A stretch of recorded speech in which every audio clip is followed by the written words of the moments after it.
तरीके की आगमन और प्राण प्रतिष्ठा को लेकर उत्सुकता, यानी कि जैसे दिवाली में लोग तैयारी करते हैं अपने घरों के बाहर और मेन गेट के बाहर रंगोली बनाते हैं। अयोध्या तो पूरी दुल्हन की तरह सजाई गई, लेकिन साथ साथ हर घर में आज तैयारियां इसी तरीके से की जा रही हैं कि मानो हर घर में राम विराजमान होने वाले हैं। और आज रघुनाथ पर संवाद में हम चर्चा भी करेंगे राम राज्य की स्थापना को लेकर, क्योंकि राम राज्य की स्थापना की जो शुरुआत है, जो आगाज है, ये हो चुका है। और इसी को लेकर हम खास मेहमान हमारे साथ जुड़े हुए हैं। आपका पहले परिचय कराते हैं। पंकज चैतन्य जी धर्माचार्य हमारे साथ जुड़ चुके हैं। स्वागत है आपका इस चर्चा में शामिल होने के लिए।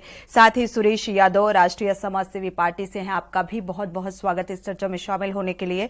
आचार्य प्रदीप मिश्रा जी महाराज हैं, कथावाचक हैं, और आपका भी बहुत बहुत स्वागत के न्यूज में समय देने के लिए, इस चर्चा में शामिल होने के लिए। प्रदीप जी अनुभव चक हैं, बीजेपी नेता हैं, आपका भी बहुत बहुत स्वागत इस चर्चा में शामिल होने के लिए। आनंद राय सपा प्रवक्ता, आपका भी बहुत बहुत स्वागत इस चर्चा में शामिल होने के लिए।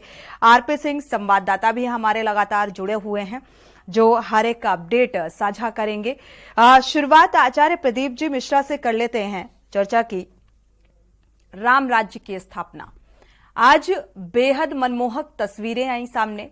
उन तस्वीरों को लेकर भी आपकी प्रतिक्रिया, और साथ ही कह सकते हैं कि जन्म जन्म की खोज बताए, राम से चलकर राम पे आए।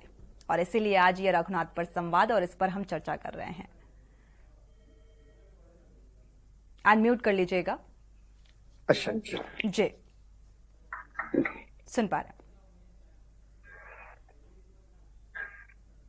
जय श्री राम सभी को।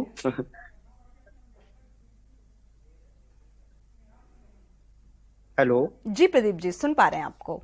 सुन रहे हैं जी। हमने कहा सबसे पहले तो जय श्री राम, क्योंकि पूरा विश्व आज जय श्री राम के उद्घोष से ही गुंजायमान हो रहा है। और निश्चित तौर पे जो ध्वनि निकल रही है, इससे हमारा एनवायरनमेंट, पर्यावरण एक नई ऊर्जा, नई पावर के साथ भारत देश उभर करके सामने आ रहा है, इसमें कोई संशय नहीं है। और जो प्राण प्रतिष्ठा की जो आप देखो अभी आपने जो चित्र जो दिखाए हैं, जो हमें जो प्राप्त हो रहे हैं, निश्चित तौर पे जो हमारी वैदिक परंपरा है उसके अनुरूप वहां के वैदिक आचार्यों के द्वारा, सभी धर्माचार्यों के द्वारा दिव्य अनुष्ठान प्रारंभ हो चुका है, कर रहे हैं। और केवल धर्माचार ही नहीं, अपितु जैसा आप बता रहे हमारे माननीय प्रधानमंत्री जी, हमारे जो देश के राजा हैं, वो भी उस अनुष्ठान में पूर्ण सहभागी बनकर के, चूंकि जब भगवान राम जी को राजा बनाना था तो वशिष्ठ जी ने भी कहा था कि राम करो तो सब संजब आजू, क्योंकि किसी भी पद प्रतिष्ठा को प्राप्त करना बिना संयम के संभव नहीं है। तो वो संयम, वो भगवान राम राज्य की कल्पना तभी सार्थक हो रही है जब हम सभी स्वयं में संयम बना करके जीवन को जी रहे हैं। और केवल तभी नहीं, जब भरत भी भगवान राम की चरण पादुकाएं लेकर के वापस आए हुए थे, तो संपूर्ण अयोध्या वासियों ने 14 वर्ष तक, एक मैं बहुत आपको छोटी सी बात बताने जा रहा हूं, और ये बड़ी लक्षणिक बात है कि 14 वर्षों तक सारी प्रजा ने भी बड़ा अच्छा संयम किया था। वो संयम ये था कि वैसे कई पुराणों में ऐसा वर्णन है कि अयोध्या में 14 वर्षों तक किसी की मृत्यु नहीं हुई थी। अयोध्या में 14 वर्षों तक कोई पैदा नहीं हुआ था। और अयोध्या की जो टीआरपी थी, जिसे आज हम लोग अपनी भाषा में जीडीपी वगैरह कहते हैं, तो वो ये थी कि उस समय, वर्तमान में, उस समय चक्रवर्ती सम्राट हुआ करते थे। तो चक्रवर्ती माने जहां से सूर्योदय होता, जहां पर अस्त होता, माने एक छत्र राज होता था। तो वो 14 वर्षों में जो जीडीपी थी वो बहुत कई गुना तक बढ़ गई थी। जो महाराज दशरथ जी के राज्य में जो अर्थव्यवस्था थी, वो भरत जी के राज्य में कई गुना बढ़ गई थी। तो वो संयमित जीवन, वो निश्चित तौर पे जब ये हमारे प्रभु श्री राम जी विराजमान हो रहे हैं, तो उनके राज्य में ये सारे भारतवासी उस संयम को निभा रहे हैं, और उसकी शुरुआत हमारे आदरणीय प्रधानमंत्री जी कर चुके हैं। तो ये बहुत ही गर्व का विषय है। और मैं ये सभी से कामना भी करता हूं, स्वयं से भी भगवान से प्रार्थना करता हूं कि हमारा जीवन भी ऐसा ही संयमित बने। बिल्कुल संयमित बने, और संयम कहते हैं बहुत जरूरी भी होता है। जीवन में अपने संयम को उतार पाना उतना ही मुश्किल भी होता है। और ये कैसे संभव होगा, इस पर भी चर्चा करेंगे। हमारे साथ और भी धर्माचार्य जुड़े हुए हैं, पंकज चैतन्य जी जुड़े हुए हैं। आपकी भी प्रतिक्रिया साझा कर लेते हैं, क्योंकि अब वर्षों का इंतजार जो है वो खत्म होने को है और हर एक दृश्य सामने आ जाता है। जहां से शुरुआत हुई, न जाने कितने कालखंड बीत गए, या ये कहा जाए कितनी लड़ाइयां, यानी कि वो पूरा इतिहास अगर जाओ तो रोंगटे खड़े हो जाते हैं कि इस दिन के लिए कितना संघर्ष करना पड़ा और न जाने कितने सूर्यवंशियों ने, जहां तक पता होगा प्रदीप जी को भी पता होगा, प्रदीप मिश्रा जी को जो कथावाचक हैं, और सारे संत महात्मा इस चीज को जानते हैं कि कितने लोगों ने पगड़ी पहनना छोड़ दिया, चप्पल पहनना छोड़ दिया, और आज इस जो शुभ घड़ी का इंतजार कर रहे थे, अब उन्हें एक बार फिर से वो पगड़ी पहनने की शुरुआत होगी, और मतलब इसीलिए उत्साह भी चरम पर है। आपकी प्रतिक्रिया, क्योंकि आज वो झलक सामने आई रामलला की, वो झलक बेहद मनमोहक थी। वर्षों का इंतजार खत्म हो रहा है, कैसा आभास हो रहा है पंकज जी? निश्चित रूप से राम जी के विषय में कहा गया, कहूं सखी को तनुधारी, जो न रूप या जो न मोह या रूप निहारी। तो भगवान का इतना सुंदर स्वरूप है कि जो देखता है मोहित हो जाता है। अयोध्या के विषय में ऋग्वेद आदि शास्त्रों में भी वर्णन किया गया कि अष्ट चक्रा नव द्वारा, 8 चक्र और 9 द्वारों से अयोध्यापुरी विभूषित हो रही है। तो निश्चित रूप से जो त्रेता युग के समय का निरूपण वेद शास्त्रों में किया गया, वो आज प्रत्यक्ष दिखाई दे रहा है, त्रेता का आभास हो रहा है। इसलिए अयोध्यापुरी वास्तव में त्रेता जैसी ही लगती है आज के समय में। त्रेता जैसी अयोध्या लग रही है, और मुझे लगता है इस वक्त तो पूरा देश में जो राम लहर चल रही है, शीत लहर से ज्यादा राम लहर का असर देखने को मिल रहा है इस वक्त, ऐसा माहौल बना हुआ है। इसी बीच एक दर्शक जुड़े हुए हैं, उनकी राय साझा कर लेते हैं। उमेश जैन जी, स्वागत है आपका, अपनी राय साझा कर सकते हैं। हाँ जी, नमस्ते मैडम जी नमस्कार। मेरी तरफ से सब देशवासियों को और आपको राम राम। बिल्कुल, राम राम जी। मैं ये कहना चाहता हूँ कि अब श्री राम भगवान हमारे देश में आ रहे हैं, जिसकी वजह से प्रत्येक देशवासी को ईमानदारी से काम करना चाहिए। बिल्कुल, ईमानदारी से काम करने की वजह से हमारे देश का कर्जा 208 लाख करोड़ रुपए समाप्त हो जाएगा और हमारा देश राम नाम का नाम से त्रेता युग में आ जाएगा। माफ कीजिएगा। हम सबको ये कोशिश करनी चाहिए कि हमारे देश पर एक भी पैसा खर्चा नहीं रहना चाहिए। ठीक बात, शुक्रिया उमेश जी हमारे साथ जुड़ने के लिए और ये राय साझा करने के लिए। बेहद महत्वपूर्ण राय है, दर्शक जुड़ सकते हैं, अपने राय साझा कर सकते हैं, क्योंकि राम में माहौल है। रघुनाथ पर संवाद हमारा जारी रहेगा। एक छोटे से ब्रेक का वक्त है, रुकेंगे एक छोटे से ब्रेक के लिए।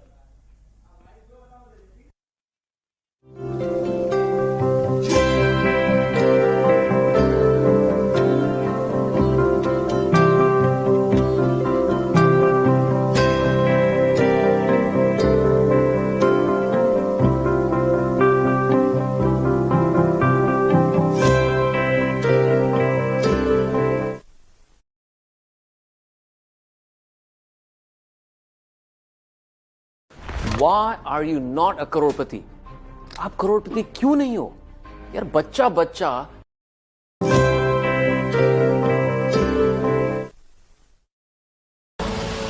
आप देख रहे हैं के न्यूज। जुड़े हुए हैं, एक बार समाजसेवी का रुख कर लेते हैं, सुरेश यादव जी का।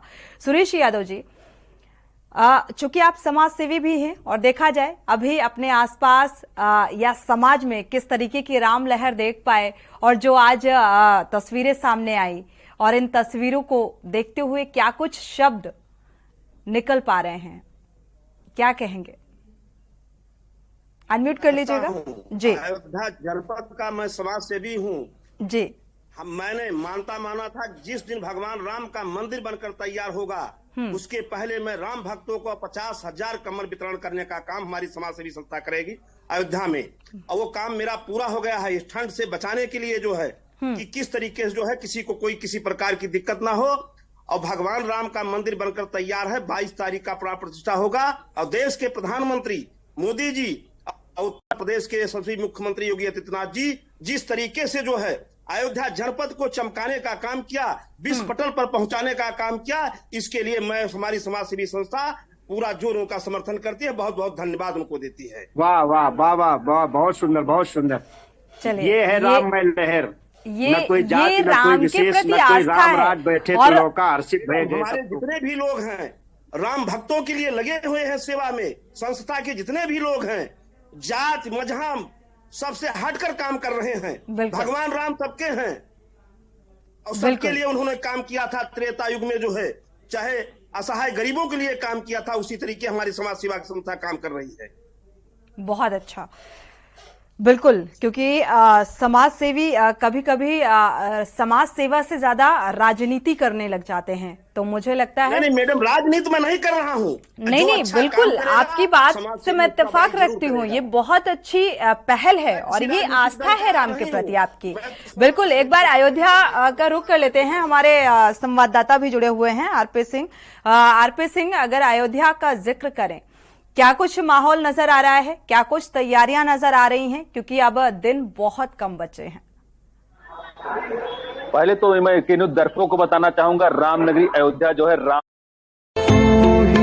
माता तू ही पिता है। हमारे साथ सपा प्रवक्ता भी जुड़े हुए हैं, एक बार रुख कर लेते हैं आनंद राय का। आनंद राय जी, क्या कुछ मन में चल रहा है आपके, क्योंकि राम के प्रति आस्था और राम के प्रति भक्ति, धर्म और दूसरी तरफ राजनीतिक जो बयानबाजी है वो भी निकलकर सामने आ रही है। राम पर राजनीति। जी सभी को नमस्कार।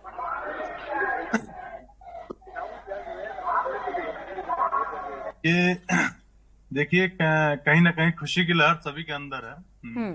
वो कोई भी पार्टी से जुड़ा हो, कोई भी धर्म से जुड़ा हो, सब लोग चाहते हैं भगवान राम का भव्य उद्घाटन हो। लेकिन ये सबसे बड़ी बात ये है कि अधूरे मंदिर में ये प्राण प्रतिष्ठा क्यों कराई जा रही है। और मेरा दूसरा सवाल ये है कि शंकराचार्य जो धर्म के ज्ञाता हैं, ये बताएं हमको कि ये क्यों नाराज है।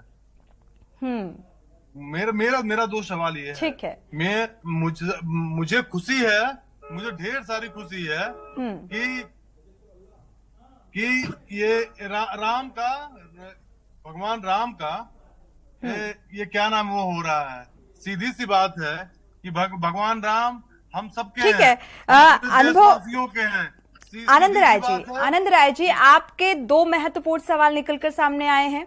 एक तो मंदिर इनकम्प्लीट है, आते हैं प्रदीप मिश्रा जी, आपसे ही आपके पास ही आएंगे और आपसे ही जवाब लेंगे, क्योंकि मुझे लगता है ये विषय जो है धर्माचार्यों का, उन पंडितों का है जो विशेष तौर पर ये एक विचार करते हैं मुहूर्त को लेकर, या किस मुहूर्त में मूर्ति की स्थापना होनी चाहिए। तो मुझे लगता है ये विषय उनका है, राजनीतिज्ञों का नहीं है या किसी नेता का नहीं है। नहीं, बिल्कुल नहीं है। मैं कहता भी नहीं हूँ, मेरा है, चाहे किसी का भी नहीं होना चाहिए। भगवान राम पे राजनीति क्यों हो रही है। और कहा जा रहा है जिस तरीके से विचारा गया है या जो समय निर्धारित किया गया है, आनंद राय जी आपने सवाल उठाए, इसलिए हम इस सवाल का जवाब दे रहे हैं। और हम प्रदीप मिश्रा जी का भी रुख करेंगे कि ये जो लगातार पार्टियां, राजनीतिक पार्टियां ये सवाल उठा रही हैं, शंकराचार्य की बातों का हवाला भी दिया जा रहा है। ठीक है, उनके अपने कुछ सवाल रहे महत्वपूर्ण, और हालांकि इसको रोकने को लेकर एक हाईकोर्ट में याचिका भी दाखिल कर दी गई, गाजियाबाद के एक शख्स ने दाखिल की है। तो किस हिसाब से ये मुहूर्त निकाला गया, क्योंकि मंदिर इनकम्प्लीट है अभी, और पूरी तरीके से कहा जाता है पौष के महीने में जो है वो किसी भी देवी देवता की प्राण प्रतिष्ठा नहीं की जाती है। तो इसको थोड़ा साफ कीजिएगा। देखिए, ऐसा है। हेलो जी, सुन पा रहे हैं प्रदीप जी। जी, देखिए ऐसा है, पूस के महीने की आपने जो जिक्र की है, ऐसा कहीं नहीं। पूस के महीने में अगर सूर्य दक्षिणायन हो, अभी मकर संक्रांति जो हम लोगों ने 15 जनवरी को मनाई है, इस दिन से हमारे सूर्य भगवान जो हैं वो उत्तरायण हो जाते हैं। तो उत्तरायण में जो सात्विक देवी देवता हैं उनके प्रतिष्ठा के मुहूर्त स्वतः ही जागृत हो जाते हैं। ठीक है। दक्षिणायन में जो उग्र देवता हैं उनकी प्रतिष्ठा होती है, वो जैसे माँ काली हैं, भैरव बाबा हैं, भद्रकाली, इस तरीके के देवताओं की इस तरफ हो जाती है प्रतिष्ठा। ठीक है। लेकिन अब ये सूर्य भगवान उत्तरायण हो चुके तो इसमें पूस का कोई रोल नहीं। अच्छा, पूस का रोल वहां माना जाता है जब कोई ग्रह अस्त हो, ये ज्योतिष कहता है हमारा। और आप देख रहे हैं कि दिनांक 16 जनवरी से हमारी शादी विवाह के कार्यकाज भी शुरू हो गए, क्योंकि कोई भी अशुभता इसमें है ही नहीं। रह गई बात, अभी हमारे ये भैया ने एक प्रश्न किया है राय जी ने कि अधूरे मंदिर में प्राण प्रतिष्ठा कैसे हो रही है। अरे मेरे भाई, मैं कहना चाहता हूँ ये लमसम आज 80% लोगों की ये एक हम कहते हैं कॉपीराइट बातें आ रही रट्टा मार वाली कि अधूरे मंदिर में, जबकि आप लोग जानकारी महाराज जी आपके लोगों से मिलती है। मैं वही दे रहा हूँ कि वो ज्यादातर लोग यही प्रश्न कर रहे हैं कि अधूरा मंदिर। एक चीज और याद रखिए, मंदिर तभी पूरा होता है जब भगवान बैठते हैं। हम कहते हैं बहुत बढ़िया, आप शिखर बनवा डालिए और उसमें कोई मूर्ति विग्रह विद्यमान ना हो तो क्या आप उसे मंदिर कहेंगे? कोई नहीं कह सकता है। मंदिर वो तभी होता है जब भगवान बैठते हैं। आज अगर किसी कारणवश शिखर नहीं तैयार, और बहुत से ऐसे आपको हम प्रमाण दे देंगे, कई आपको हम मंदिर दिखा सकते हैं जहां शिखर नहीं बना है, प्राण प्रतिष्ठा हो गई शुभ मुहूर्त में, इसके बाद शिखर बाद में बनता रहा है, या शिखर बना था उसको और बृहद रूप दिया गया है। ऐसे कई प्रमाण मिले हैं, सोमनाथ इत्यादि मंदिरों में ऐसा हुआ है। तो देखिए, ऐसा है कि जब भगवान प्रतिष्ठित होते, जब भगवान बैठ जाते हैं तो मंदिर तभी होता है। तो इसमें ये संशय का विषय है और उसमें बहुत हम लोगों को सोचना नहीं है, और ये संशयात्मक टिप्पणी है, इसमें कोई भी ऐसा शुभ मुहूर्त ही देखा गया है। और हम तो कहते हैं भगवान जब विराजमान होते हैं वही शुभ मुहूर्त होता है। शुभ मुहूर्त इंसानों के लिए बनाया गया है, भगवान के लिए नहीं बनाया गया। ये एक बहुत कॉमन बात मैं आपको बता रहा हूँ। शुभ मुहूर्त है उस समय जब भगवान विद्यमान है। हिंदू रीति रिवाज में मुहूर्त का बहुत विशेष ख्याल रखा जाता है। और आपने एक चीज बेहतर कही प्रदीप मिश्रा जी कि इंसानों के लिए मुहूर्त है, भगवान के लिए, लेकिन जिस तरीके से स्थापना की जा रही है और राम के प्रति जो आस्था रखने वाले श्रद्धालु हैं, उनको इस सवाल से भी ऐतराज है कि इस तरीके से सवाल क्यों उठाए जा रहे हैं। आनंद राय जी वापस लौटेंगे, इस बीच दर्शक भी जुड़े हुए हैं, उनकी राय साझा कर लेते हैं। प्रेम जी चेन्नई से जुड़े हुए हैं, स्वागत है आपका अपनी राय।